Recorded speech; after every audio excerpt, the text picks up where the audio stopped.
பிலிப்பியர் 3ஆம் அதிகாரத்திலே 10ஆம் வசனத்திலிருந்து தொடர்ந்து நாம் தியானிக்க போகிறோம். விசேஷமாக இந்த பகுதியிலே ஆண்டவர் இன்றைக்கு உங்களோடு சில வாக்குத்தத்தங்களாக பேச போகிறார். சில காரியங்களை உங்களுடைய வாழ்க்கையிலே ஆண்டவர் செய்ய போகிறவைகளை எல்லாம் ஆண்டவர் நினைப்பூட்ட போகிறார். Are you ready for a breakthrough? Amen. Pavul அப்போஸ்தலன் பிலிப்பியர் 3ஆம் அதிகாரம் 10ஆம் வசனத்திலே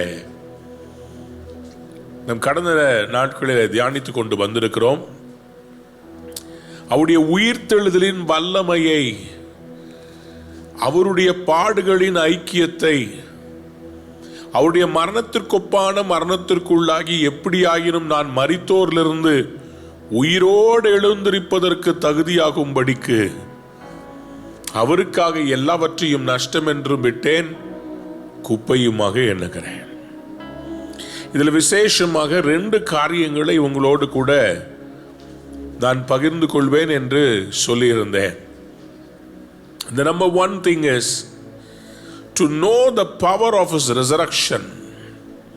Number 2, participation in the sufferings of Christ.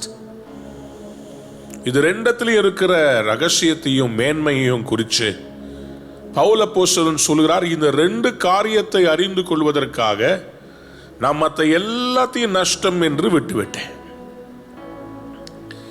நாம் ஏற்கனவே வாசித்தது போல ஒரு மனிதன் ஒரு நிலத்திலே வேலை செய்யும் போது அந்த நிலத்திலே ஒரு பொக்கிஷத்தை கண்டால் அவன் அந்த வேலையை அப்படியே விட்டுவிட்டு அந்த நிலத்தை ஒரு கிரயத்துக்கு கொண்டு வந்து அந்த நிலத்தை தனக்கு சொந்தமாக்கி கொள்வான். காரணம் என்ன? அந்த நிலத்திலே ஒரு பொக்கிஷம் இருக்கிறது என்பதை அவன் உணர்ந்ததினாலே என்று மத்தேயு சுவிசேஷம் 13ஆம் அதிகாரத்திலே 44வது வசனத்திலே ஆண்டவராகிய இயேசு கிறிஸ்து தேவனுடைய ராஜ்யத்தை கண்டடைகிற மனிதன் எப்படி அதை தேடுவான் என்று சொல்லி எழுதியிருக்கிறார். ஒரு மனிதனுக்கு எது முக்கியமோ அதற்காக எதையும் அவன் இழப்பான், எதையும் தியாகம் பண்ணுவான்.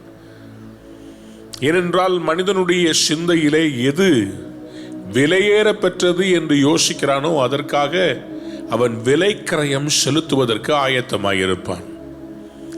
எனக்கு அன்பானவர்களே, நம்முடைய வாழ்க்கையிலே இன்னைக்கு பல காரியங்கள் நம்மை சுத்தி, it may all glitter but not everything that glitters is gold. மின்னுகிற எல்லாம் பொண்ணு இல்லைன்னு சொல்லி ஒரு பழமொழி சொல்லுவார்கள். அதுபோல நம்முடைய லைஃப்ல அநித்தியமான அநேக காரியங்கள் இருக்கிறது, நித்தியமான அநேக காரியங்கள் இருக்கிறது, இயற்கையான அநேக காரியங்கள் இருக்கிறது, இயற்கைக்கு அப்பாற்பட்ட அநேக காரியங்கள் இருக்கிறது.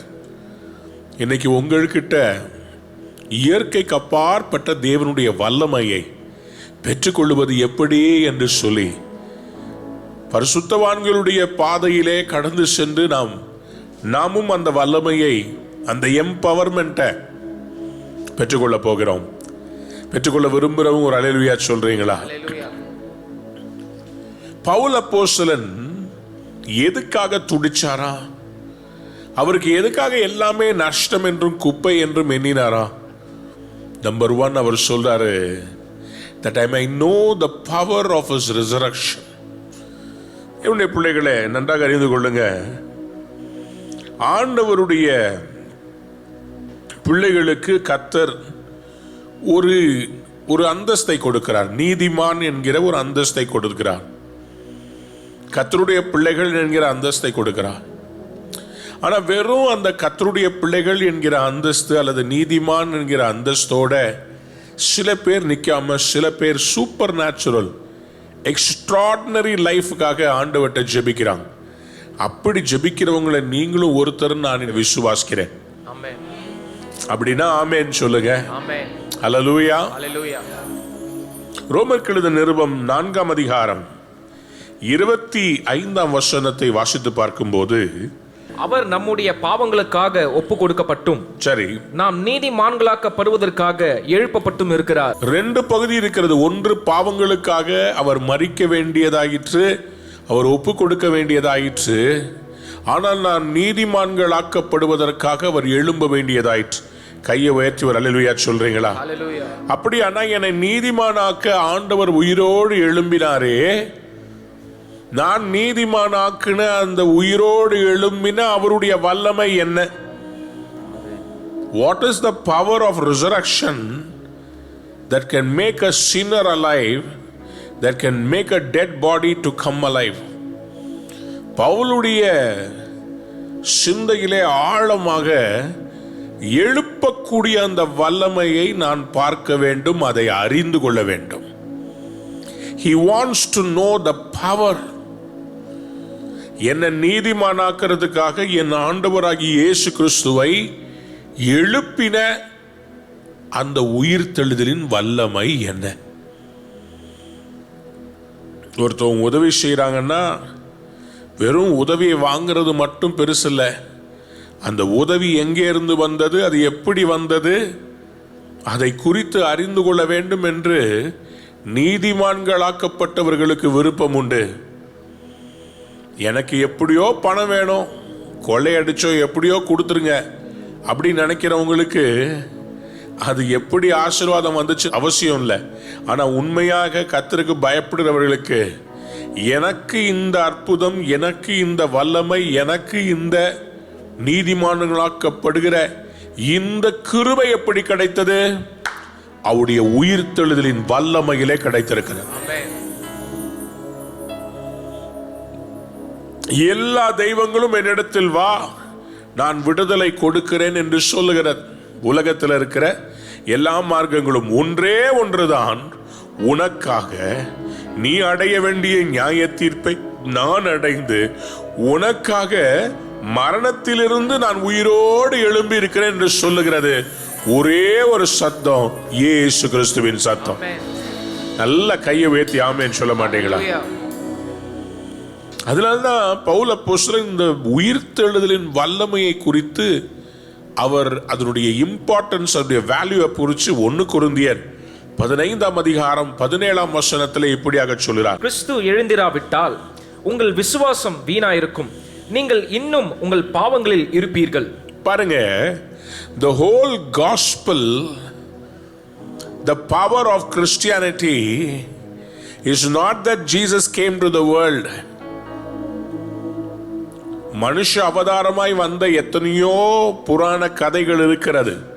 ஆனால் மரித்தேன் ஆனாலும் சதா காலம் உயிரோடு இருக்கிறேன் சொல்லக்கூடிய ஒரே ஒருவர். சத்தமா அல்லேலூயா சொல்றீங்களா? அதனால அவர் சொல்றாரு, கிறிஸ்து எழுந்திராவிட்டால் உங்கள் விசுவாசம் வீணாய் இருக்கும். If he hadn't resurrected, if he hasn't raised from the dead, our faith will be in vain. You will still be in your sins. நம்ம பாவத்திலிருந்து இன்னைக்கு விடுதலை பெறுவதற்கு மெயின் காரியமே the power of resurrection. புரிஞ்சவங்க அல்லேலூயா சொல்றீங்க? நம்மை ரட்சிக்க கூடிய வல்லமை எங்கே இருக்கிறது என்றால் கிறிஸ்துவினுடைய உயிர்த்தெழுதலின் வல்லமையால் தான் பாவத்தில் மரித்திருந்த நம்மை ஆண்டவர் ரட்சித்தார். பவுலுக்கு எந்த ப்ராடக்ட் முக்கியம் இல்ல, ப்ராசஸை நான் புரிஞ்சுக்க விரும்புகிறேன். எனக்கு நீதிமானாக்குகிற ரட்சிப்பை கொடுக்கிற இந்த உயிர்த்தெழுதலின் வல்லமையை குறித்து நான் படிக்க விரும்புகிறேன். அது எப்படி செத்தவங்க மறுபடி உயிரோடு எழும்ப முடியும்? அது என்ன அந்த பரிசுத்த ஆவியானுடைய வல்லமை? மரித்த இயேசுவின் சரீரத்தை அவர் எப்படி எழுப்பினார்?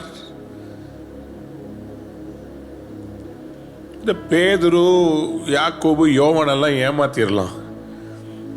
எல்லாம் கொஞ்சம் மீன் பிடிக்கிறவங்க, இந்தாப்பா இதான் அப்படின்னா அப்படியா சாமி, சரிங்க சாமி அப்படின்னு ஏமாத்திரலாம். பவுல் அப்படி இல்லை. அவர் கேட்குறாரு, எனக்கு எல்லாமே நஷ்டம், குப்பை. எனக்கு இந்த உயிர்த்தெழுதலின் வல்லமையை பற்றி எனக்கு தெரிஞ்சாகணும். I need to know the power of resurrection. எப்படி மரித்தவங்க உயிரோடு எழுப்புறாங்க? நான் உண்மையில சொல்றேன், இந்த தாகம் உங்களுக்குள்ள எனக்குள்ள வந்துச்சுன்னா மரித்தவர்களை உயிரோடு எழுப்புகிற ஊழியத்தை கர்த்தர் கொடுப்பார். யாருக்கெல்லாம் ஒரு ஆமேன் சொல்லுன்னு தோணுதோ அவங்க மட்டும் கைகளை உயர்த்தி அல்லேலூயா சொல்லுங்க. ஹalleluya.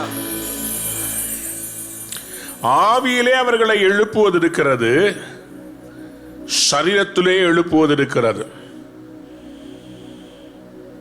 நம்முடைய ரட்சிப்பு ஒரு ஆவிக்குரிய process. It's a spiritual process. There is a spiritual awakening, there is a physical awakening. ரெண்டுத்துக்குமே the power of resurrection. Spiritual awakening-க்கும் power of resurrection, physical awakening-க்கும் power of resurrection. உங்க ஆவி ஆத்துமா மரிச்சு போயிருக்குதா, உங்களை உயிர் தெழு செய்வது என் ஆண்டவருடைய உயிர் தெழுதலின் வல்லமை. உங்களை உயிர்ப்பிக்கிறது. அன்பார்ந்தவருடைய பிள்ளைகளே, ஐ பிலீவ் இன்னைக்கு எந்த பகுதியில உங்களுடைய வாழ்க்கையிலே ஒரு உயிர்ப்பித்தல் தேவையோ அதை கிறிஸ்துவை எழுப்பின அந்த உயிர் தெழுதலின் வல்லமை இன்னைக்கு நிறைவேற்ற அது ரெடியா இருக்கு. நீங்க ரெடியா இருந்தீங்கன்னா கர்த்தர் ரெடியா இருக்கிறார். சொல்லுங்க அல்லேலூயா. ஹalleluya. ரோமர்கள் நிருபம் 6ஆம் அதிகாரம் 4ஆம் வசனத்தை வாசிக்கலாமா? மேலும் பிதாவின் மகிமையினாலே கிறிஸ்து மரித்தோரிலிருந்து எழுப்பப்பட்டது போல நாமும் புதிதான ஜீவனுள்ளவர்களாய் நடந்து கொள்ளும்படிக்கு அவருடைய மரணத்துக்குள்ளாகும் ஞானஸ்தானத்தினாலே கிறிஸ்துவுடனே கூட அடக்கம் பண்ணப்பட்டோம். கிறிஸ்துவுடனே அடக்கம் பண்ணப்பட்டோம். எதனால? பிதாவின் மகிமையினாலே கிறிஸ்து மரித்தோரிலிருந்து எழுப்பப்பட்டது போல. அப்ப ஞானஸ்நானம்னா என்னன்றத ரோமர்கள் நிருபம் 6ஆம் அதிகாரத்தில் அவர் சொல்றாரு. மரித்தோரிலிருந்து கிறிஸ்து மகிமையினாலே எழுப்பப்பட்டது போல நாமும் புதிதான ஜீவனுள்ளவர்களாய் நடந்து கொள்ளும்படி.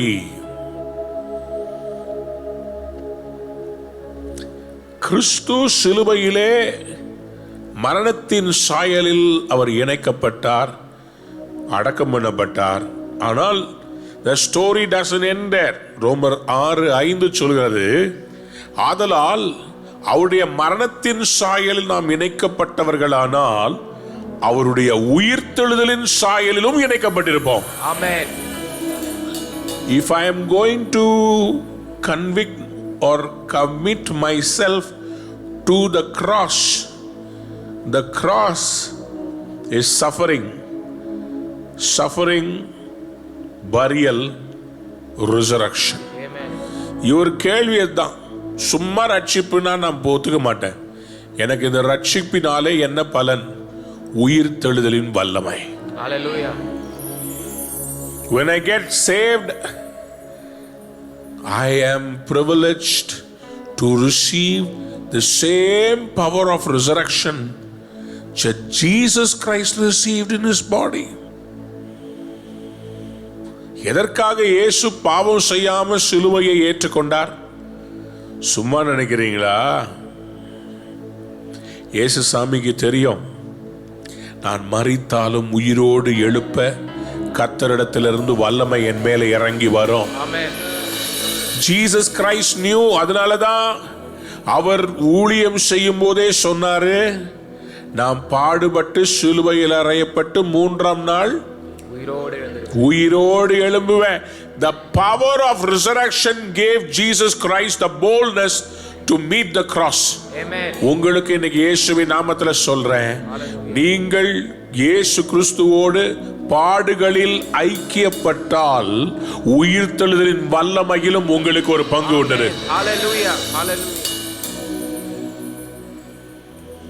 This is what Paul says in Philippians 3:10. Two things is very, very interesting for me, for which I consider the entire world a waste and a vain. Enade? The power of resurrection, the fellowship of God's suffering. The fellowship of suffering. கிறிஸ்துவோடு சிலுவையிலே அறையப்பட்டு அவமானம், நிந்த எல்லாத்துக்கும் நான் ready. ஏன்?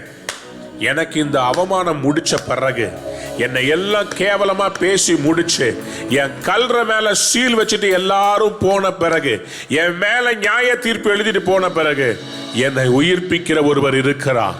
அவர் என்னை உயிரோடு எழுப்ப வல்லமை உள்ளவராக இருக்கிறார். மரித்தாலும் பிழைப்பேன் என்று நான் சொல்லக்கூடிய, எனக்கு வல்லமையை கொடுக்கக்கூடிய, சொல்லுங்க அல்லேலூயா.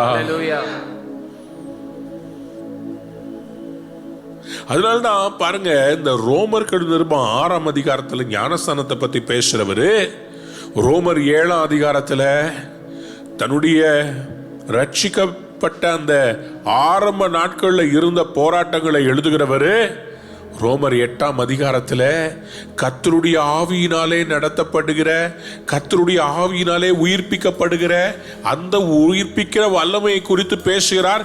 ரோமர் 8:11 அதனுடைய சம்மிட், அதனுடைய பீக், அதனுடைய அந்த உச்சக்கட்டத்தை அவர் கொண்டு வந்து இப்படியாக சம்மரைஸ் பண்ணி சொல்லுகிறார்.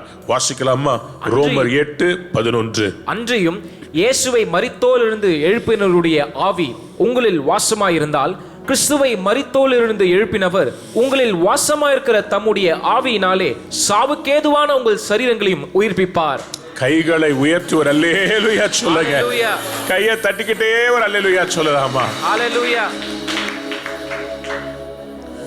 This is the boldness which gives him the words in his mouth. அவர் சொல்றாரு, அன்றியும் கிறிஸ்துவை, இயேசுவை மரித்தோரிலிருந்து எழுப்பினவருடைய ஆவி, if the same power of resurrection that raised Jesus Christ from the dead resides in your mortal bodies, உங்களில் வாசமாயிருந்தால் கிறிஸ்துவை மரித்தோரிலிருந்து எழுப்பினவர். திருப்பியும் 2 முறை அவர் இங்க சொல்றார். இயேசுவை மரித்தோரிலிருந்து எழுப்பினவருடைய ஆவி, திருப்பியும் கிறிஸ்துவை மரித்தோரிலிருந்து எழுப்பினவர், 2 தடவை சொல்றார். இந்த ஆவியானவரை குறித்து, the power of resurrection is nobody but the Holy Spirit of God. Amen. Hallelujah. அப்ப பவுலுடைய வாஞ்சை என்னங்க? இந்த பரிசுத்த ஆவியானவரை குறித்து நான் அதிகமா அறிந்து கொள்ள வேண்டும். அந்த உயிர்ப்பிக்கிற அந்த ஆவியானவரை பத்தி அறிந்து கொண்டா என்னாகுமா?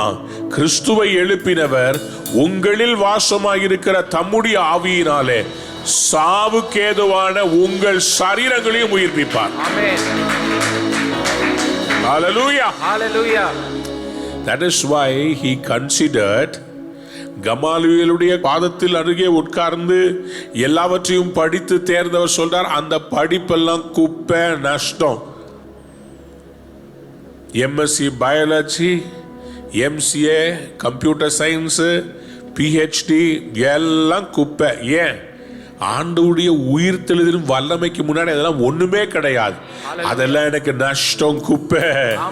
முழு உலகத்துக்கும் கொரோனாவில் இன்னைக்கு தேவைப்படுறது வேக்சினேஷன் அல்ல, மரித்தாலும் உயிரோடு எழுப்பக்கூடிய இயேசு கிறிஸ்துவினுடைய உயிர்த்தெழுதலின் வல்லமை. செத்த செல்களை உயிர்ப்பிக்கிற வல்லமை. 50%, 60%, 70%, 80% உங்க லங்ஸ் கெட்டு போயிருச்சு, உயிர் வாழ முடியாதுன்னு தீர்ப்பு எழுதுகிறவர்களுடைய சரீரத்தின் மேலே கைகளை வைத்து இயேசு கிறிஸ்துவை உயிரோடு 3ஆம் நாள் எழுப்பின அதே வல்லமை இப்பொழுது இறங்கி வருவதாக. ஹல்லேலூயா. அதை அறிந்து கொள்வதற்கு தான் Pavul துடித்தார். That was his desire.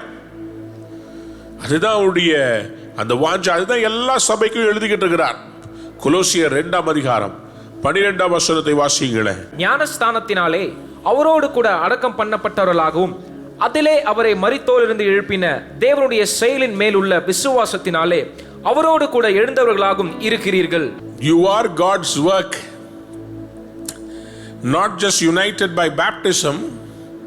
மரித்தோரிலிருந்து எழுப்பின தேவனுடைய செயலின் மேலுள்ள விசுவாசத்தினாலே அவரோடு கூட எழுந்தவர்களாக இருக்கிறீங்க. You are also the ones who have been raised along with him. சொல்லுங்க ஆமென். கொலோசியர் 3ஆம் அதிகாரம் 1ஆம் வசனத்தை வாசிங்கள். நீங்கள் கிறிஸ்துவுடன் கூட எழுந்ததுண்டானால் கிறிஸ்து தேவனுடைய வலது பாரிசத்தில் வீற்றிருக்கும் இடத்தில் உள்ள மேலானவைகளை தேடுங்கள். ஒரு கிரைட்டீரியனே கொடுத்துறார். நீங்கள் கிறிஸ்துவுடனே கூட எழுந்ததுண்டானால், if you have also been raised with Christ, set your heart on things above where Christ is seated at the right hand of God. பூமியில் உள்ளவைகள் அல்ல, மேலானவைகளை நாடுங்கள். பவுலுக்கு ஐயோ எனக்கு பணம் வேணுமே, எனக்கு லோன் வேணுமே, எனக்கு லேட்டஸ்ட் ஐபோன் வேணுமே, எனக்கு மெர்சிடஸ் பென்ஸ்ல இருக்க லேட்டஸ்ட் கார் வேணுமே, சொத்து வேணுமே, சுகம் வேணுமே, பேங்க்ல பேலன்ஸ் வேணுமே, 1/2 கிலோ தங்கம் வேணுமே, லலிதா ஜுவல்லரியில இருக்கிறது எல்லாம் எனக்கு வேணுமே. அவர் சொல்றாரு எல்லாம் நஷ்டம். பக்கத்தில் பார்த்து சொல்லுங்க, எல்லாமே நஷ்டமா? எல்லாமே. அந்த நஷ்டத்துக்காக சில பேர் படுறாங்க பாருங்க கஷ்டம். கல்யாணத்துக்கு போயிட்டா மற்றவங்க கழுத்தில் இருக்கிறதெல்லாம் பார்த்துட்டு அப்படின்னு ஒரு பெருமூச்சு. எதுக்கு அந்த பெருமூச்சு? நமக்கு என்ன பெருமூச்சு இருக்கணும்? இந்த உயிர்த்தெழுதலின் வல்லமையை பத்தி இன்னும் எனக்கு கொஞ்சம் வெளிப்பாடு தாங்க ஆண்டவரே. அந்த பவரை நான் பார்க்கணும். அந்த செத்தவங்களை உயிரோடு எழுப்புற அந்த வல்லமை, அந்த உயிர்த்தெழுதலின் வல்லமை எனக்கு வேணும் ஆண்டவரே, எனக்கு வேணும் ஆண்டவரே. எதுக்கு உபவாசம் இருக்கிறீங்க? எதுக்கு ஜெபிக்கிறீங்க? எதுக்கு நீங்க 21 நாள் ஃபாஸ்டிங் போட்டீங்க? இந்த உயிர்த்தெழுதலின் வல்லமைக்காக நீங்க ஜெபிக்கணும். சும்மா ஜெபிக்காதீங்க. I want to know the power of resurrection, the fellowship of suffering. Amen. சொல்லுங்க அல்லேலூயா. ஹalleluya. இந்த ரெண்டத்தையும் ஆண்டவர் இன்னைக்கு உங்களுக்கு எனக்கும் கொடுத்தாருன்னா இந்த உலகத்தையே தலைகீழா மாத்தலாம். இந்த உலகத்தையே கலக்குகிறவர்கள் இங்கே வந்து விட்டார்கள் என்று சொல்லி அப்போஸ்தலரை குறித்து சொல்லப்பட்டது நம்மை குறித்தும் சொல்லப்படும். ஆமென். சொல்லுங்க அல்லேலூயா. ஹalleluya. எனக்கு அன்பார்ந்தவருடைய பிள்ளைகளே, அப்போஸ்தலர் 17:6 எழுதப்பட்டபடி இந்தியாவில் சீக்கிரமா சொல்ல போறாங்க. இந்தியாவில் சொல்ல போறாங்க, உலகத்தை தலைகீழா மாத்துறவங்க நம்ம ஊருக்கு வந்துட்டாங்க. ஆமென். அல்லேலூயா. இவங்க தலைகீழ என்ன அர்த்தம்னா, the principles of physics, the principles of biology, the principles of physiology, the principles, earthly principles, அதாவது உலக பிரகாரமான இயற்கை நிதிகள் எல்லாவற்றையும் மாற்றக்கூடிய வல்லமை இயேசு கிறிஸ்துவினுடைய உயிர்த்தெழுதலின் வல்லமைக்கு இருக்கிறது என்பதை கோடிட்டு காண்பிப்பதற்காக அல்ல, தனித்துவம் வாய்ந்ததாய் தூக்கி நிறுத்துவதற்காக தான் கிறிஸ்தவர்களாகிய நாம் அழைக்கப்பட்டிருக்கிறோம். We are called to stand apart. How can we stand apart? By proving the power of resurrection, which nobody else, nobody, no religion, no other way of life can show you the power of resurrection. ஆப்பிரிக்காவில் உங்களை எல்லாம் செத்த பிறகு உயிரோட நான் எழுப்ப போறேன், எல்லாரும் வாங்க, நான் இந்த செத்தவங்களை உயிரோடு எழுப்புற அந்த வல்லமையை குறித்து நான் மந்திரவாதியா நான் கத்துக்கிட்டேன், எல்லாரும் உங்களுடைய சொத்தை எல்லாம் கொண்டு வந்து இங்க வச்சிருங்க, நீங்க எல்லாரும் நம்ம எல்லாரும் செத்துட்டு உயிரோடு எழும்ப போகிறோம்னு சொல்லி வந்திருந்த எல்லாத்துக்கும் விஷத்தை கொடுத்து எல்லாரும் செத்துட்டாங்க. இவங்களை கூட்டிட்டு வந்த சொன்னவன் மட்டும் விஷத்தை குடிக்காம சாவாம இருந்துட்டான். எல்லாத்துக்கும் விஷத்தை கலந்து கொடுத்து அவ்வளவு பேரும் செத்துட்டாங்க.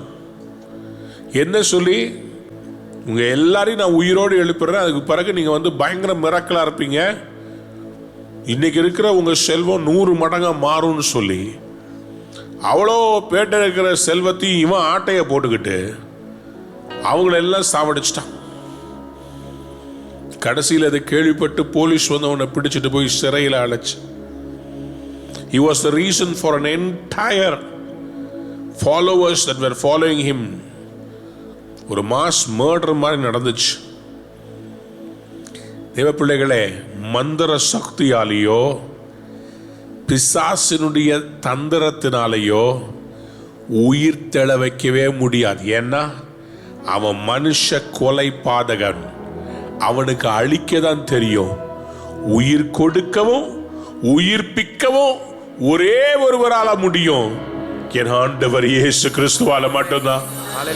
நான் இருந்தா சத்தமா ஒரு அல்லேலூயா சொல்லிருப்பேன். ஹல்லேலூயா, ஹல்லேலூயா.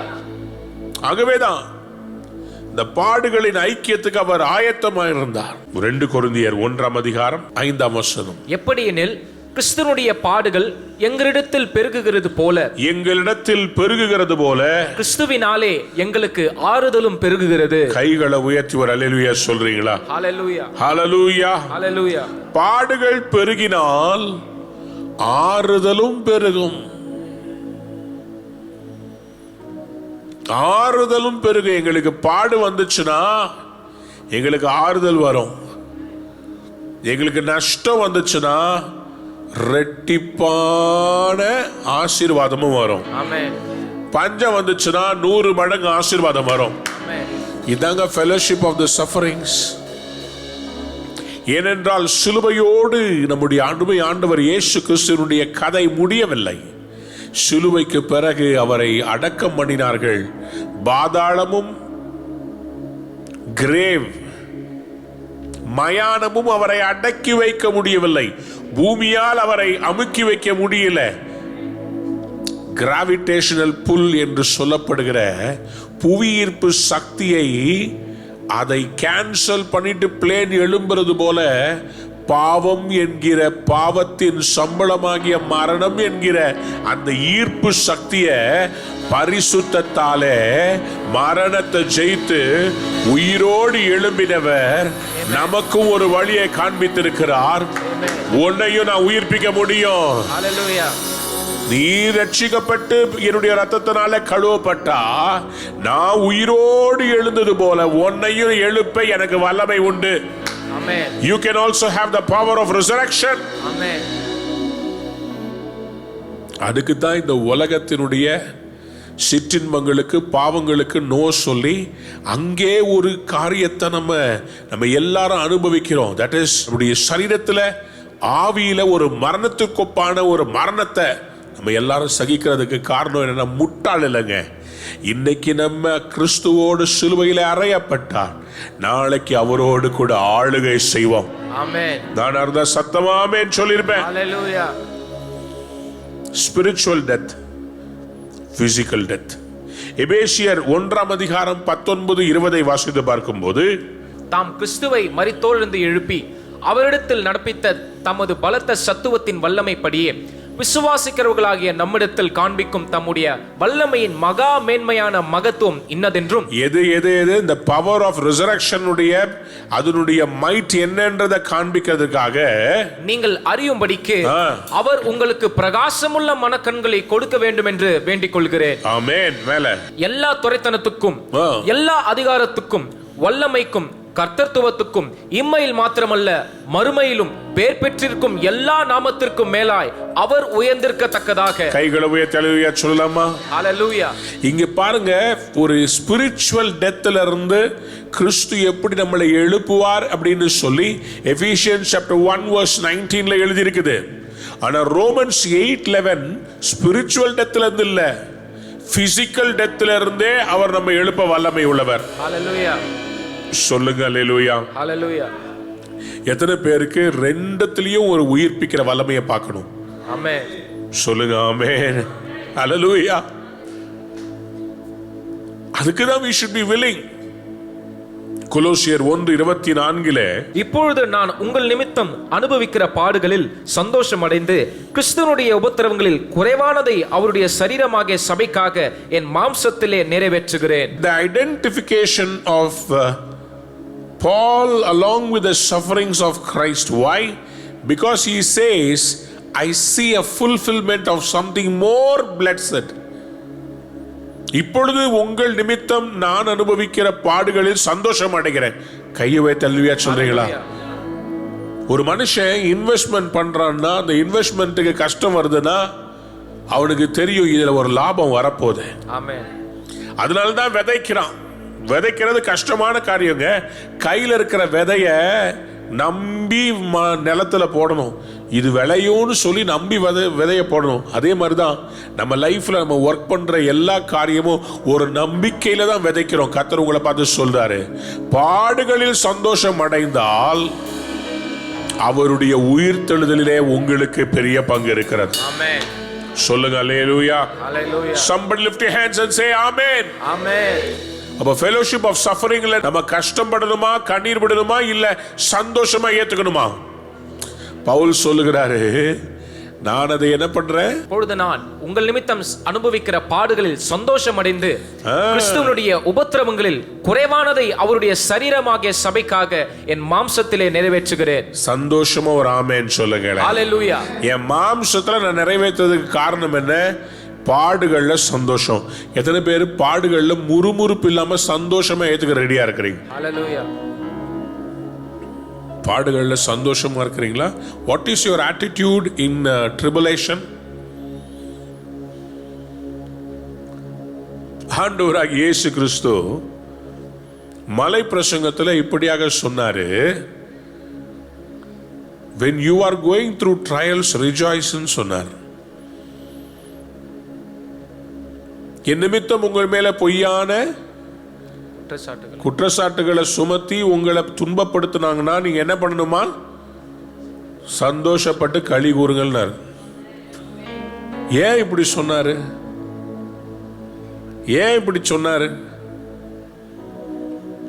மத்தேயு சுவிசேஷம் 5ஆம் அதிகாரம் 11ஆம் வசனத்தை வாசிங்க பாப்போம். என் நிமித்தம் உங்களை நிந்தித்து துன்பப்படுத்தி பலவித தீமையான மொழிகளையும் உங்கள் பேரில் பொய்யா சொல்வார்களானால் பாக்கியவான்களாய் இருப்பீர்கள். கைகளை உயர்த்தி ஒரு அல்லேலூயா சொல்றீங்களா? ஹalleluya.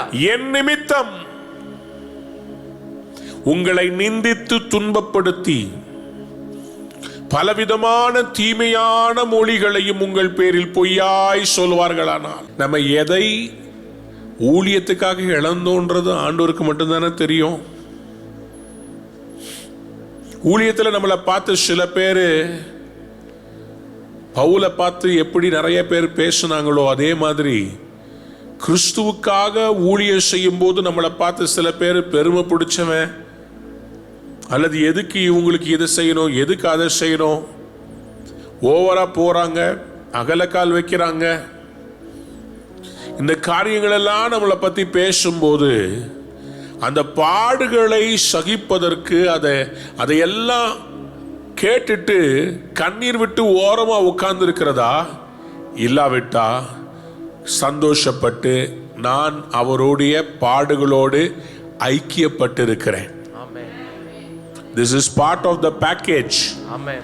சிலுவையை சுமக்கதான் கர்த்தரை அழைத்திருக்கிறார். மெர்சிடஸ் பென்ஸ்ல காலை தூக்கி ஒய்யாரமா வச்சுக்கிட்டு 7 கிளாஸ் சீரீஸ்ல வர்றதுக்காக கர்த்தர் என்ன கூப்பிடல, சிலுவையை தூக்க கூப்பிட்டு இருக்கிறார். ஆமென். அந்த பாடுகளின் ஐக்கியத்தை குறித்து இயேசு கஷ்டப்பட்டது போல நானும் கிறிஸ்துவை நான் பின்பற்றுகிறவனாய் இருக்கிற பிதா எனக்கு அனுமதித்த அந்த சித்தத்தை நான் நிறைவேற்றுகிறேன். அதை புரிந்து கொண்டால் இயேசு சாமி சொல்றதை நீங்களும் பின்பற்றுவீங்க. என்ன சொன்னாருங்க? மத்தேயு 5:12 வாசிங்க. சந்தோஷப்பட்டு களி கூறுங்கள், பரலோகத்தில் உங்கள் பலன் மிகுதியா இருக்கும். ஹalleluya. ஹalleluya. சத்தமா ஹalleluya சொல்லுங்க. ஹalleluya. சில வருடங்களுக்கு முன்பாக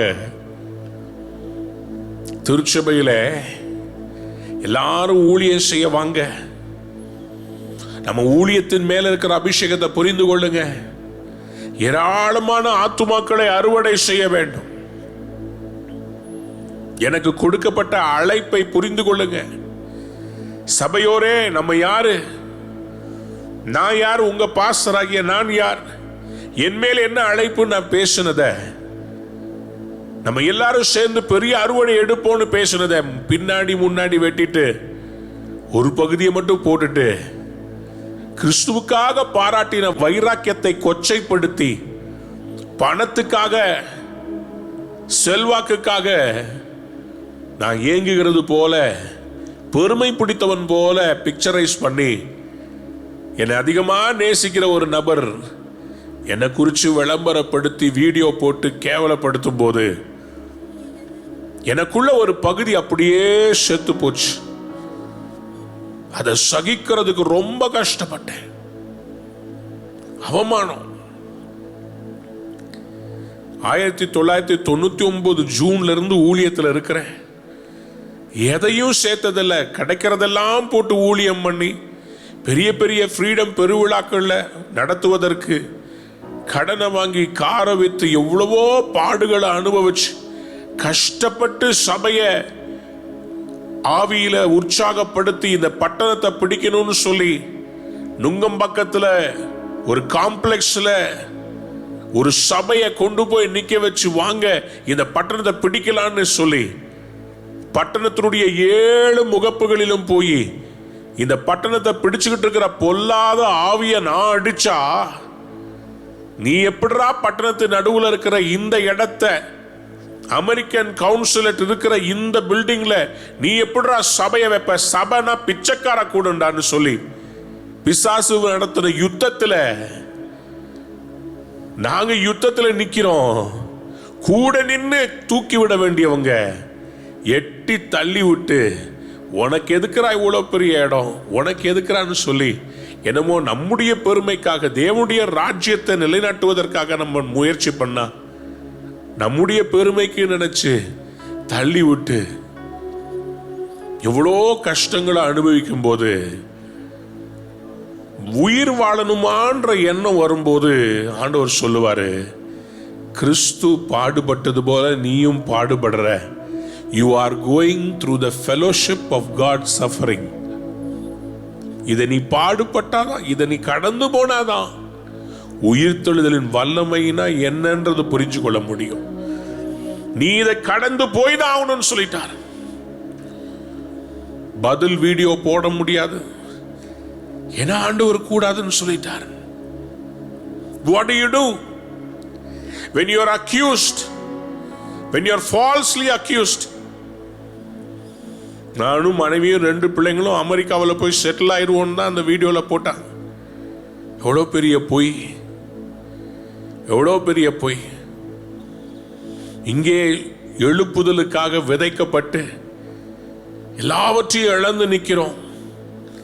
அவ்வளோ பெரிய ஒரு இடத்துல போய் அவ்வளோ வைராக்கியமா இருக்கும்போது அதை உடைச்சு சின்னாபின்னப்படுத்தி, எப்படி பவுல கூட இருந்த யூதர்கள் தான் டிஸ்ட்ராய் பண்ணி ஒவ்வொரு ஊர்லயும் அவரை அடிச்சு துன்புறப்படுத்தி பிரச்சனை பண்ணது போல. ஏன்னா அபிஷேகம் பண்ணப்பட்டவன் மேல பிசாசு தொடர்றதுக்கு இடம் கொடுக்க மாட்டாரு. சொந்த சகோதரன் தான் என்னை உருவ குத்துனான்னு சொல்லி தாவீது சொல்றது போல, சில நேரத்தில் அப்படி இருந்தா நமக்கு விரோதமா வரும். அப்பதான் நம்ம ரியாக்ட் பண்ண முடியாதுல்ல, நம்ம அமைதலா அதை சகிக்கணும். ஏன்னா அதுதான் அந்த ஃபெலோஷிப் ஆஃப் சஃபரிங். முதல்ல அது எனக்கு ரொம்ப கஷ்டமா இருந்துச்சு. ஏன் இதை அனுமதிச்சு? என் கேள்வி என்னன்னா, நான் கர்த்தருடைய பிள்ளையா இருந்தா எனக்கு ஏன் உபத்திரவம்? ஃபெலோஷிப் ஆஃப் சஃபரிங் இதை குறித்து எனக்கு அப்போ சரியான வெளிப்பாடு இல்லை. எனக்கு தெரியும், நான் நினைச்ச ஃபெலோஷிப் சஃபரிங்னா எனக்கு ஏதோ ஃபீவர் வந்துச்சுன்னா நான் கிறிஸ்துவின் பிள்ளை, எனக்கு இது வந்தா பரவாயில்ல, கர்த்தர் உயிரோடு எழுப்புவாரு, எனக்கு இந்த ஃபீவர்ல இருந்து விடுதலை தருவாருன்னு நினைச்சுக்கிட்டு இருந்தேன். ஆனா ஆவிக்குரிய மரணம் என்று இருக்கிறது, ஆவிக்குரிய உயிர்ப்பிக்குதல் இருக்குது. கோதுமை மணியானது நிலத்திலே விழுந்து சாகாவிட்டால், சில நேரத்தில் உங்களுடைய கணவர் மனம் திரும்பாமல் அதே குடும்பத்தில் கர்த்தர் உங்களை வச்சிருப்பார். ஏச்சு பேச்சு சந்தேகம் கேள்வி உருவ குத்துகிறது போல சில வார்த்தைகள் வரும். சில நேரத்தில் கம்பெனியில் நீங்க வேலை செய்யற இடத்துல உங்களுக்கு உயர்வு கொடுக்காம உங்களை கேவலப்படுத்தி செய்யாத கூட்டத்துக்காக உங்களை பழி வாங்கி பல காரியங்களை நீங்கள் அமைதலாய் சகித்து கொண்டிருக்கலாம். அது எல்லாத்துக்கும் ஒரு பலன் உண்டு. கைகளை உயர்த்துவர் அல்லேலூயா சொல்றீங்களா? கிறிஸ்துவுக்காக பாடுபடுகிறதை குறித்து நான் உங்களுக்கு சொல்லட்டும். The Bible does not portray the apostles as riding Mercedes-Benz cars. Successful னு சொன்னா என்ன தெரியுமா? பாடுகளை அனுபவிக்கிறவங்கள தான் அப்போஸ்தலர் நடபடிகள்ல ரெவலேஷன் வரைக்கும் பத்மு தீவில தனியாக்கப்பட்ட ரெவலேஷன்ஸை பெற்றுக்கொண்ட யோவானா இருக்கட்டும், ரோமபுரி சிறையிலே இருந்து நிருபங்களை எழுதின பவுலா இருக்கட்டும், தலைகீழாக சிலுவையில அறையப்பட்ட பேதுருவா இருக்கட்டும், சிறை சேதம் பண்ணப்பட்ட யாக்கோபா இருக்கட்டும், எல்லாருமே பாடுகளினாலே தேவனுடைய ஊழியத்திலே மகிமைப்பட்டார்கள். சத்தமா ஒரு அல்லேலூயா சொல்றீங்க? ஆகவே கிறிஸ்துவுக்காக ஊழியம் செய்து பாடுபட்டால் அதை குறித்து நம்ம சந்தோஷப்பட்டு களி கூறணுமே தவிர, பிரச்சனை வரல, போராட்டம் வரல, எதுவுமே இல்லை, ஒண்ணுமே இல்லை, சந்தோஷம். கர்த்தர் ஆசீர்வதிப்பார். உங்களுக்கு எந்த பிரச்சனையும் வரலன்னா சந்தோஷம், கர்த்தர் உங்களை ஆசீர்வதிப்பார். ஆனால் நீங்க கர்த்தருடைய ஊழியத்தை செய்து உங்களுக்கு போராட்டமே வரலன்னா கொஞ்சம் டவுட் படணும். ஹலோ ஹலோ, என்ன பாஸ்டர் இப்படி ஒரு வார்த்தையை சொல்லிவிட்டீங்க? ஆமாங்க, நீங்க தேவனுடைய ராஜ்யத்தை எஸ்டாப்ளிஷ் பண்ண ட்ரை பண்ணீங்கன்னா கண்டிப்பா நீங்க பிசாசனுடைய ராஜ்யத்துக்கு ஆப்போசிட்டா இருப்பீங்க. ஒருவன் என்னை பின்பற்ற விரும்பினால் தன்னைத்தானே வெறுத்துன என்ன அர்த்தம்? எவன் என்ன பேசினாலும் பரவாயில்ல, நான் என் ஆண்டவருடைய சிலுவையை தூக்கிட்டு சுமந்துகிட்டு இருக்கிறேன். இயேசு சாமி சிலுவையை தூக்கிட்டு இருக்கும் போது அவரை பார்த்து பல பேர் சிரிச்சிருப்பாங்க, கேலி பேசியிருப்பாங்க, கேள்வி கேட்டிருப்பாங்க. நீ தேவனுடைய குமாரனே ஆனால் உலகத்தை ரட்சித்தியே, செத்தவங்களை உயிரோடு எழுப்புடியே, சப்பானிகள் நடந்தார்களே, குருடர்கள் பார்வை அடைந்தார்களே, உன்னை துன்புறுத்துகிற இவங்களை உன்னால மேற்கொள்ள முடியாதா? முடியாதே. பெலிஸ்தியர் வந்து சிம்சோனை கட்டும் போது சிம்சோன் மேல் கர்த்தருடைய ஆவியானவர் இறங்கி வந்தார். அவன் அவர்களை முறித்து போட்டான். ஆனால் உங்களை துன்பப்படுத்துகிறது உங்கள் சொந்த இஸ்ரவேலரா இருந்தா, இஸ்ரவேல் ஜனங்களை சிம்சோன் வந்து அடிச்சதா போடவே இல்லையா பைபிள்ல? அதனாலதான் பிசாசு தந்திரமா என்ன பண்றான், உங்க சொந்தத்தை வச்சே உங்களை அடிப்பான். யாருக்காக நீங்க மாடு மாதிரி உடம்ப தேய்ச்சு வாழ்றீங்களோ அதே குடும்பத்தை வச்சுதான் உங்களை குத்துவான். யாருக்காக உங்க வாழ்க்கையவே தியாகம் பண்ணி நிக்கிறீங்களோ அதே சபையை வச்சுதான் உங்களை அவமானப்படுத்துவான். உங்களுடைய வாழ்க்கையில ஒரு கேள்வியை கேட்க வைப்பான். இவங்களுக்காக இவ்வளவு நாள் சொந்த வீடு கட்டாம, பிள்ளைகளுக்கு சேர்த்து வைக்காம, சபை சபை சபைன்னு வாழ்ந்தனே, நான் எதுக்கு இந்த ஊழியம் செய்யணும்னு கேள்வி கேட்க வைப்பான். அப்போ ஒரே ஒரு பதில் வரும், கிறிஸ்து பாடுபட்டது போல. இயேசுவோடு கூட அற்புதம் செய்யும் போது 5 அப்பம் 2 மீன் 5000 பேருக்கு கொடுக்கும் போது எல்லா பையனும் கூட இருந்தான். சஃபரிங்னு வந்த உடனே எனக்கு அவரை தெரியவே தெரியாது. அவர் கூட தெரியாது, அவர் யாருன்னே தெரியாது. ஏய், அவரோட கூட இருந்தா இவன் சபிக்க தொடங்கினான் இயேசுவ. அந்த எனக்கு தெரியாதுங்க, சத்தியம் பண்றான், சத்தியமா தெரியாதுங்க. அந்தால தேவ பிள்ளையே, the fellowship of suffering-னா ரொம்ப கஷ்டம். யார் ரொம்ப நேசிக்கிறீங்க, என்னோட கூட ஒரே தட்டில் சாப்பிட்டவன் தான் தன் காலை எனக்கு விரோதமா தூக்கினா அப்படின்னு சங்கீதக்காரனாகிய தாவீது சொல்றார். என்னை குத்தினது சத்துருவா இருந்தா நான் திருப்பி குத்திடுவேன். என் சகோதரனே எனக்கு என் சொந்த வீட்டாரே சத்துரு. அதுதாங்க ஊழியத்தில் இருக்கிற மிக. பாருங்களேன், நான் சொல்ல நல்லா புரிஞ்சுக்கோங்க. ரோட்டை கிராஸ், நீங்க ஒரு பஸ்ஸை கிராஸ் பண்ணி போறீங்க, பஸ்ல இருக்கிற யாரோ ஒருத்தன் உங்க மேல எச்ச துப்பிட்டான் அப்படின்றான். நீங்க அந்த பக்கம் பைக்ல உங்க மேல எச்ச விழுந்ததுக்கு ஒரு நிமிஷம் நீங்க என்ன பண்ணுவீங்க? அப்படின்னுவீங்க. உள்ள இருக்கிற பஸ்ல இருக்கிற சார் சாரி சார்னு சொன்னா என்ன பண்ணுவீங்க? சரி போ போ போ விட்டுட்டு போயிருவீங்க. ஆனா உங்க வீட்டில் உங்க கூட இருக்கிறவங்க ஒருத்தவங்க, உங்களோடையே இருக்கிறவங்க திடீர்னு ஒரு நாள் நாய அப்படின்னு உங்க மூஞ்ச துப்புனா அவங்களுக்கு எப்படி வலிக்கும்? தெரியாதவன் துப்புனா உங்களுக்கு வலிக்கவே வலிக்காது. தொடச்சிட்டு போயிட்டே இருப்பீங்க. போயிட்டே தெரியாம துப்பிட்டியா, ஓகே. அவன் வெத்தலை பாக்க போட்டு துப்பி இருந்து வெள்ளை சட்டையில துப்பி இருந்தா கூட நீங்க அப்படியே தூக்கிட்டு கொண்டு போய் ட்ரை கிளீனிங் கொடுத்து போயிட்டே இருப்பீங்க. ஆனா கூட இருக்கிற உங்க சபையார் உங்க மேல காரி துப்பிட்டு அவங்களுக்காக நீங்க எல்லாத்தையும் நஷ்டம் குப்பைன்னு வாழ்ந்துட்டு ஒரு நாள் உங்களை துப்பிட்டு உங்களை கேவலப்படுத்தி இயேசு கிறிஸ்துவோட இருந்து போற இடத்துலலாம் பிரியாணி நல்லா என்ஜாய் பண்ணிட்டு எல்லா கூட்டத்திலையும் அப்படியே பேட்ஜை குத்திட்டு கூழ் நான் பாஸ்டரோடு கூட இருக்கிறவர்கள் அப்படின்னு சொல்லி எல்லாம் கூட இருந்தாங்க. 12 பேர் காணாம போயிட்டாங்க. சிலுவையின்னு வந்த உடனே காணாம போயிட்டாங்க. யோவான் தூரத்தில் நிக்கிறான். பீட்டர் சீன்லயே இல்ல. தோமா மத்த பயல்கள்லாம் எங்க போனானுங்கன்னு தெரியல. ஒரு பயலையும் காணோம். Nobody was there.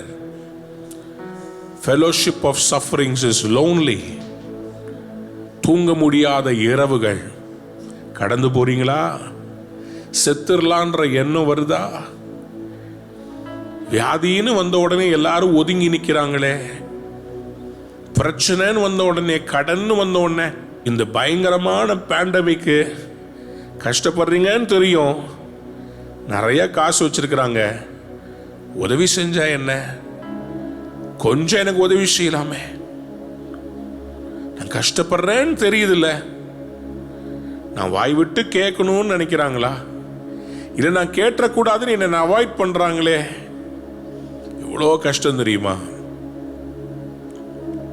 இன்னைக்கு ஆண்டவர் உங்களை பார்த்து சொல்றார், என்னோடு கூட பாடுபடுறியா, உபத்திரவப்படுறியா, கவலைப்படாத.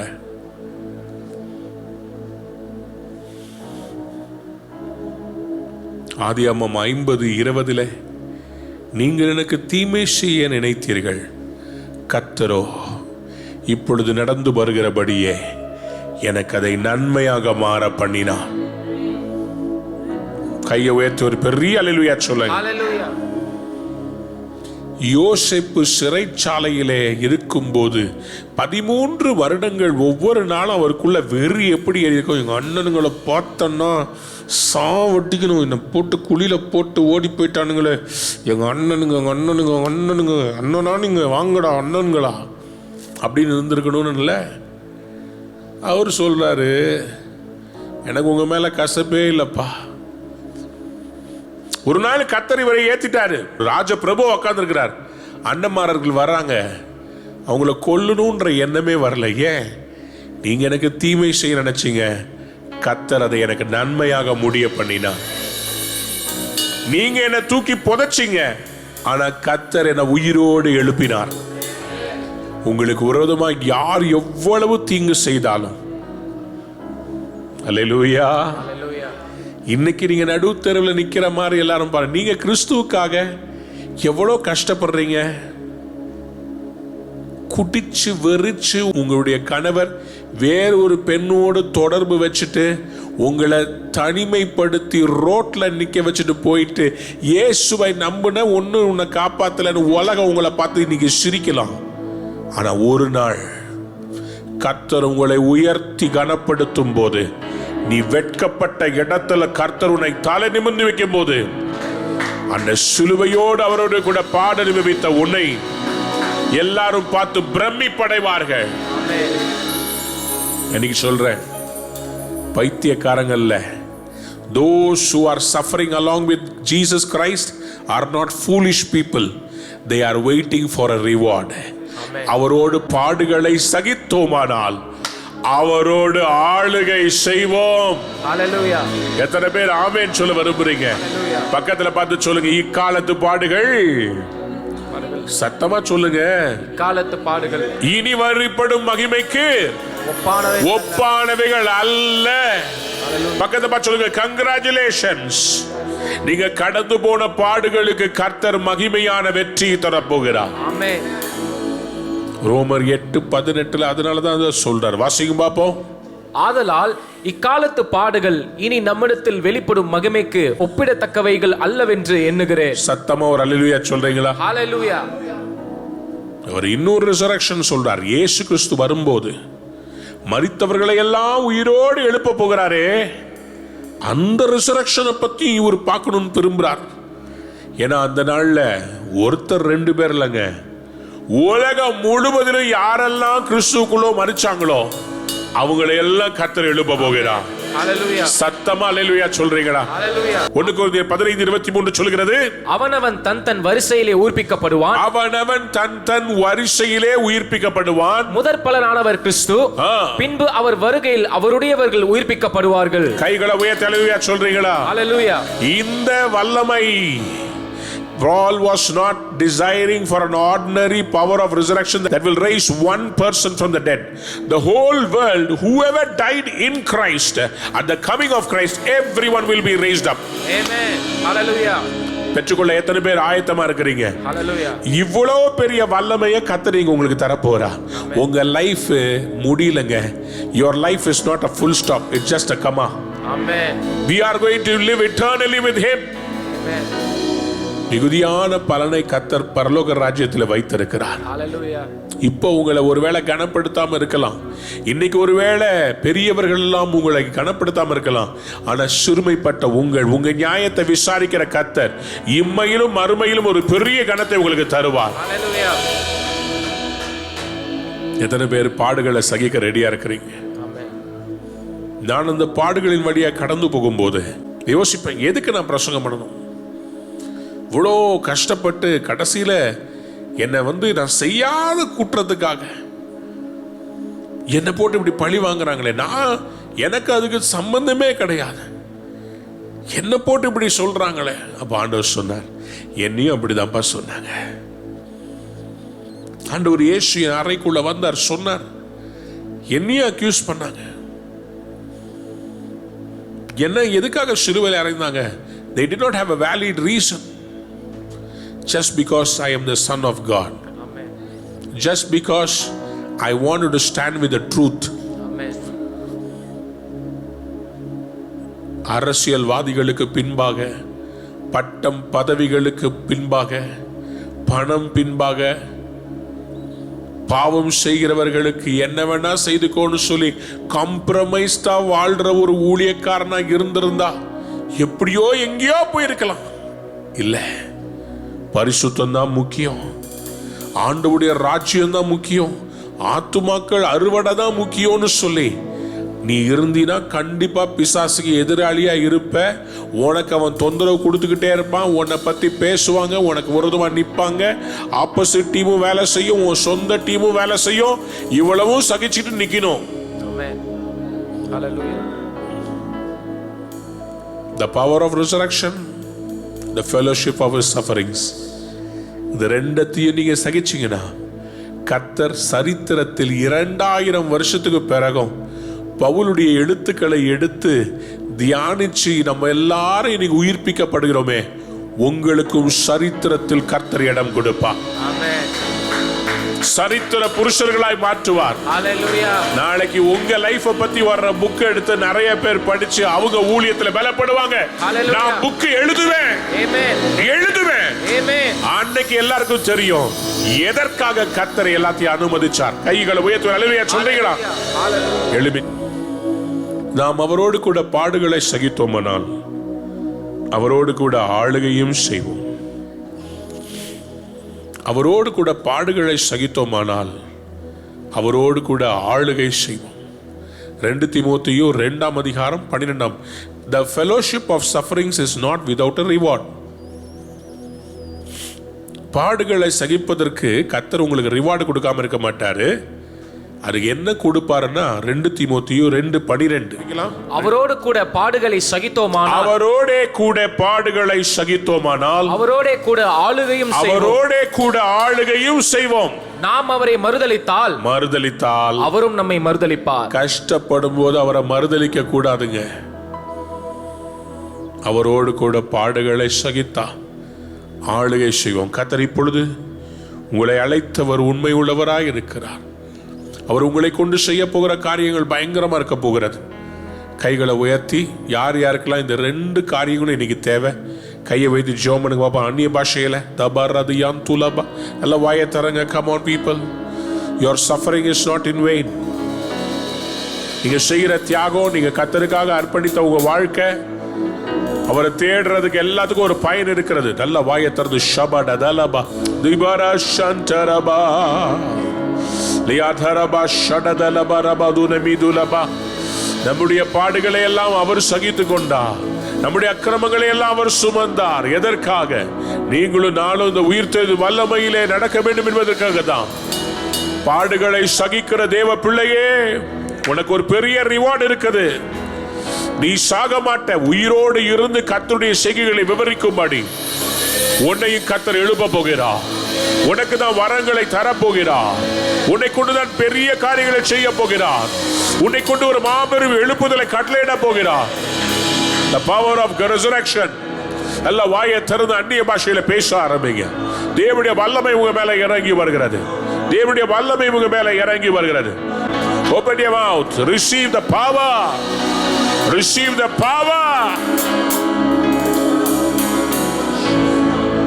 Ribidulaba shadadalaba riantulaba rabadala.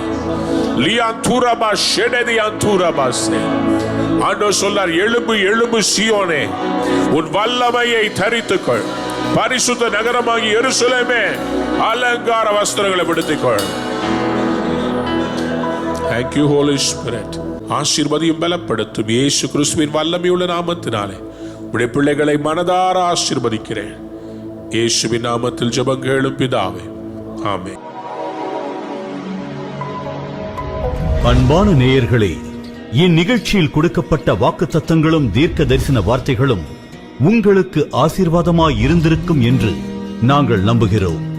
நீங்கள் பெற்ற ஆசீர்வாதங்களையும் ஜெப விண்ணப்பங்களையும் மற்றும் உங்கள் காணிக்கைகளையும் அனுப்ப வேண்டிய எங்கள் முகவரி: ரூவா ஊழியங்கள், எண் 82, ஜவஹர்லால் நேரு சாலை, சிம்ஸ் மருத்துவமனை எதிரில், வடபழனி, சென்னை 26.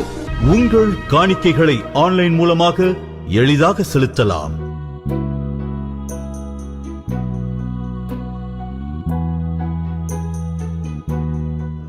எங்கள் இணையதள முகவரி www.ruhaministries.org.